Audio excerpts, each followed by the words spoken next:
La connexion s'était coupée. Alors, j'ai expliqué que c'est au commencement qu'il faut retourner pour comprendre les choses et comprendre ce que Dieu veut. Alors, le péché que Adam et Ève ont commis, ce n'est pas le fait de manger un fruit ou l'adultère. Ça, c'est un acte. J'en parlerai peut-être plus tard. Mais Dieu, quand il les avait créés, ils avaient créé pour cet acte-là. Ça, c'était pour qu'ils se multiplient, parce que Dieu a dit, soyez féconds, multipliez-vous et remplissez la terre. C'est-à-dire, ceux-là qui empêchent la terre de se remplir, ils sont des adversaires, ils sont des satans, ils sont contre Dieu. Ils ne veulent pas que Dieu fasse ce qu'il veut. Parce que Dieu a dit, remplissez la terre. C'est-à-dire, chaque fois que les gens se réunissent, ils cherchent un nom, ils mettent un nom et des doctrines, ils sont loin de Dieu. J'expliquerai plus tard et vous allez comprendre. Mais la première chose qu'il faudrait savoir, c'est que euh, nous sommes à l'image de Dieu et nous devons être semblables à Dieu. Dès qu'on nous voit, on voit Dieu. C'est-à-dire que ce que nous devons faire, c'est ce que Dieu fait. Dieu, les humains vont voir le Christ en nous. Ils vont voir le Christ encore vivant. Ils regardent, ils te voient toi, mais tes paroles sont les paroles du Christ. Tu as la miséricorde, tu as l'amour, tu partages avec tout le monde et puis tu ne caches pas la vérité comme on le voit tous les jours ici. Si c'est un gouverneur ou un ministre qui fait quelque chose, on a peur de lui dire que voilà ce que tu as fait est mauvais et il vient à l'église, il donne beaucoup d'argent, vous construisez une église, vous, c'est les serviteurs de Dieu, et le ministre qui est voleur là, qui a détourné l'argent de l'État, vous serez tous jetés en enfer. Parce que vous ne faites pas honneur à Dieu. Vous ne faites pas ce que Dieu a fait. Regardez un peu les disciples. Euh, L'ancien magicien a demandé aux apôtres de lui donner aussi les dons en échange avec l'argent. Mais qu'est-ce que vous faites dans les églises aujourd'hui?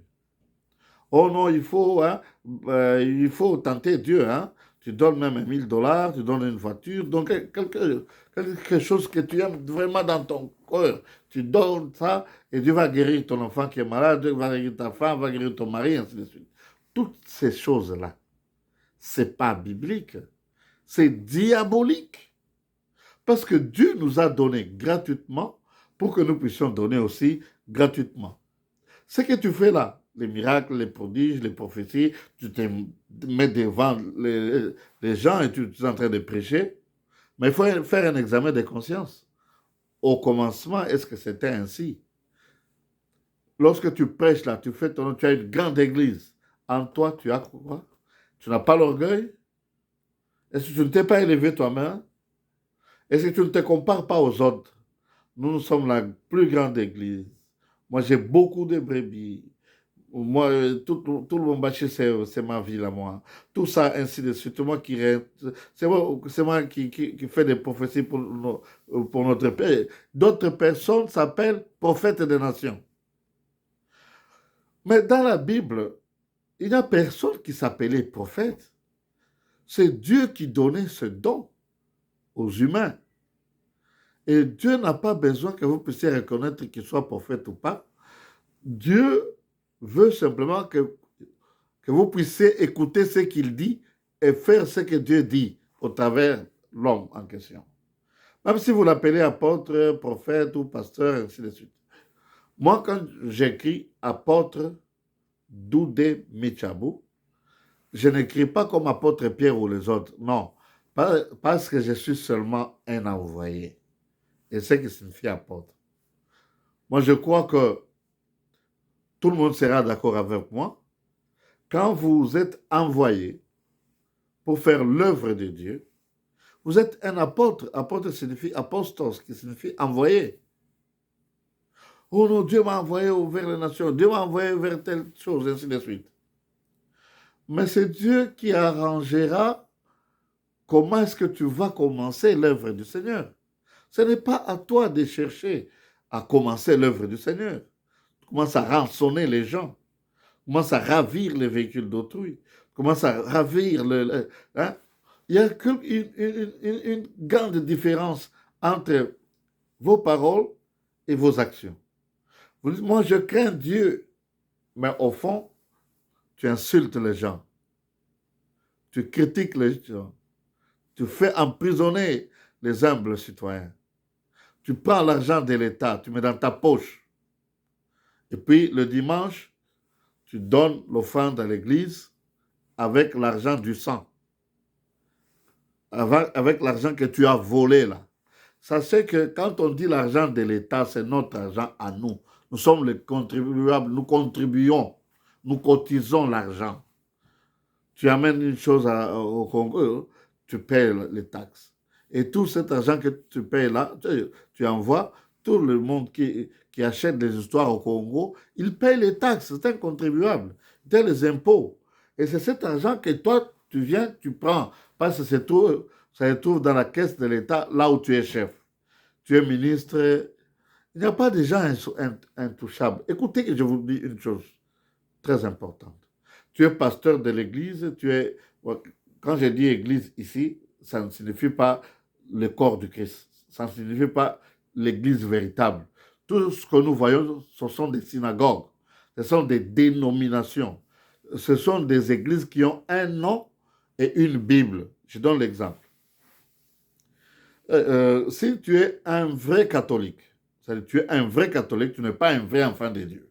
Si tu es un vrai catholique, tu dois croire que Marie est la mère de Dieu. Or, Dieu n'a pas une mère.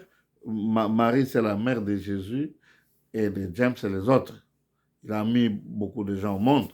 Après avoir mis Jésus-Christ au monde, et il a vécu avec son mari. Bon, alors nous comprendrons que sur 10 000, il y a peut-être seulement 2 qui iront au ciel. 2 seulement. Pourquoi la Bible dit beaucoup sont appelés, mais très peu sont élus.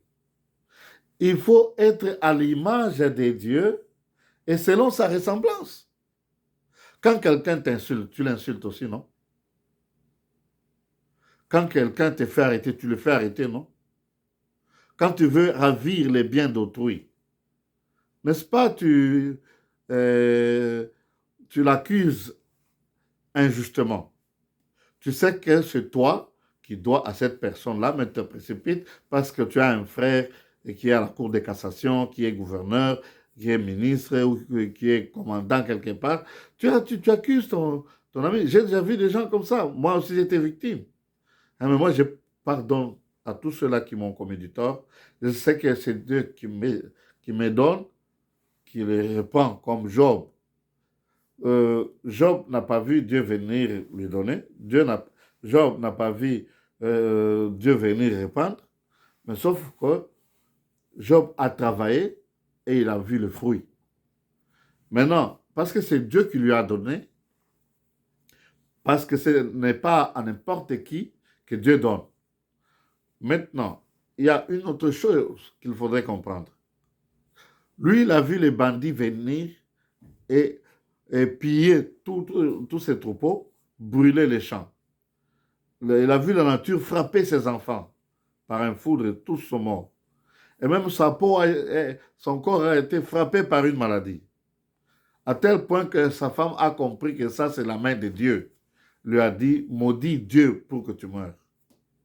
Alors lui, il ne voulait pas mourir parce que ce n'était pas son temps. Il ne faut pas accepter de mourir quand ce n'est pas ton temps.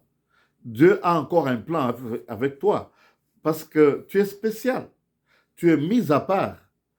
Tu dois faire quelque chose que Dieu veut que tu puisses faire pendant ton séjour sur la terre. Écoutez, même si vous faites 10 000 ans sur la terre, vous mourrez. Adam avait fait 900 ans, mais il n'est plus. Il y a des milliers d'années qu'il n'existe plus. Tes parents et tes arrière-parents, grands-parents n'existent plus, mais tu les as vus. Et toi aussi, nous te voyons aujourd'hui, mais tu ne seras pas là.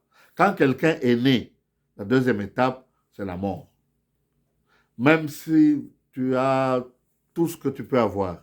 C'est-à-dire, tout a commencé par un mensonge et de sous-estimer Dieu. C'est-à-dire, Adam et Ève ont condamné Dieu. Ils ont dit, il ne veut pas que nous soyons comme lui. C'est pourquoi il nous a trompés. Il a dit, vous allez mourir. Alors qu'en mangeant de ce fruit-là, nous serons comme lui, par la connaissance du bien et du mal. Que Dieu vous bénisse. Faites attention, faites l'examen de conscience et Dieu va vous donner ce que vous avez besoin et vous allez hériter le royaume des cieux. Dieu ne peut pas faire entrer les catholiques au ciel. Les catholiques, les pentecôtistes, les luthériens, toutes les religions de la terre vont rester sur la terre. Ces religions-là ont commencé sur la terre, vont rester sur la terre. Et Dieu a dit même aux apôtres, restez à Jérusalem, attendez lorsque la promesse de Dieu sera accomplie. Vous serez remplis du Saint-Esprit, vous serez mes témoins. Vous serez remplis du Saint-Esprit, alors vous serez mes témoins. À Jérusalem, en Judée, en Samarie et partout dans le monde entier. Parce qu'on nous a menti, nous continuons toujours dans le mensonge. Nous croyons que l'Église de Dieu, ce n'est pas quelque chose d'invisible. C'est une organisation qu'on voit. Hein? Il y a l'Église pentecôtiste, c'est uni, l'Église pentecôtiste, c'est holiness, l'Église pentecôtiste, c'est évangélique, l'Église méthodiste, l'Église catholique libérale, l'Église catholique, ceci, et toutes ces dénominations-là. Il y a l'Église branhamiste, tonériste, ainsi de suite. Même si vous dites que vous n'êtes pas dénominationnel, tant que vous avez votre doctrine, votre ligne de conduite, votre confession de foi, même si vous le refusez, c'est une confession de foi. Vous dites, nous croyons au message, nous croyons au credo, nous croyons en ceci. C'est-à-dire que vous croyez en quelque chose qui est en dehors de la Bible. Nous croyons seulement en la parole de Dieu, qui s'est faite chair, qui a habité parmi nous et qui a été crucifié sur la croix pour que nous puissions avoir la vie et la vie en abondance.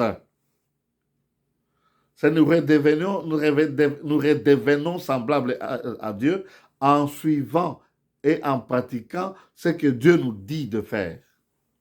La loi et les prophètes, c'est quoi? Aime ton prochain comme toi-même. Si tu ne veux pas qu'on t'insulte, il ne faut pas insulter les gens. Si tu ne veux pas qu'on te vole, il ne faut pas voler. Même l'argent de l'État, les minéraux qui sont sous-sol. Il ne faut pas tuer les gens pour avoir ça. Il ne faut pas faire un groupe de bandits, aller rançonner les gens. Non. Quand nous faisons nos contributions, nous contribuons pour toute la communauté, pour tous les pays. Parce que ce n'est pas tout le monde qui va faire des routes, qui va faire des écoles, qui va payer les enseignants. Non, nous les mettons ensemble, nous choisissons quelqu'un pour gérer nos biens. Le président de la République, c'est notre gérant, non? Il est notre serviteur. Le premier ministre, il est notre serviteur. Le gouverneur, le bourgmestre, les maires de la ville, ce sont nos serviteurs. Ils sont là pour nous servir. Ils sont en train de se servir de notre argent pour faire la répartition équitable. Quand nous disons Mabélé à Bakoko, c'est à nous. Ce n'est pas au gouverneur, ce n'est pas au ministre ou au député. Quand chez nous, là, on dit que pourquoi les députés touchent trop d'argent? Mais ils méritent trop d'argent. Mais il faudrait que cette répartition soit équitable. Au lieu de diminuer le salaire, il faut augmenter le salaire des autres. Celui-là qui lui a enseigné de parler, d'écrire et de lire, en principe, il devrait avoir plus que le député. Un président de la République il faudrait que nos salaires soient déterminés selon nos compétences. Ce n'est pas le papier que tu as qui détermine que tu es qualifié. Hein? Tous les mécaniciens, les diplômés en mécanique auto, ils ne savent pas comment réparer les véhicules. Mais il y en a des gens qui n'ont jamais été sur les bancs de l'école, mais qui réparent les véhicules. Ce sont les mêmes études. Ici, tu vas à l'école, on t'enseigne, tu écris dans les livres, mais lui, il est sous, hein, il est dans l'école du Christ. C'est-à-dire, on l'enseigne par, par celui qui a la connaissance. Tu vois qu'il répare les études, les véhicules, il t'enseigne comment réparer les véhicules. Même si tu n'as pas de cahiers, même si tu n'as pas de livres, lui, il t'enseigne ce qu'il connaît. Et tu auras la même connaissance que lui. Faites attention de ce que nous croyons. Nous croyons au mensonge au lieu de croire en la vérité. Ce n'est pas le pasteur de l'église qui est le chef de l'église. Non. Ce n'est pas cette hiérarchie que Dieu a mis dans l'église. Dieu a dit, dans l'église qui est unique, qui est le corps du Christ, c'est le Christ qui en est la tête, et nous sommes les membres. Et chaque membre a une fonction. Il n'y a pas de gens qui sont comme des ministres, hein, les anciens de l'église, les diacres. Non. Tu es pasteur, si c'est Dieu qui t'a donné le pastorat, tu es pasteur de tout celui-là qui est enfant de Dieu, sauvé par le sang du Christ. Si tu es évangéliste dans l'église de Dieu partout. Tu es prophète, tu as le don de prophétie. Pour le moment, les prophètes n'existent plus.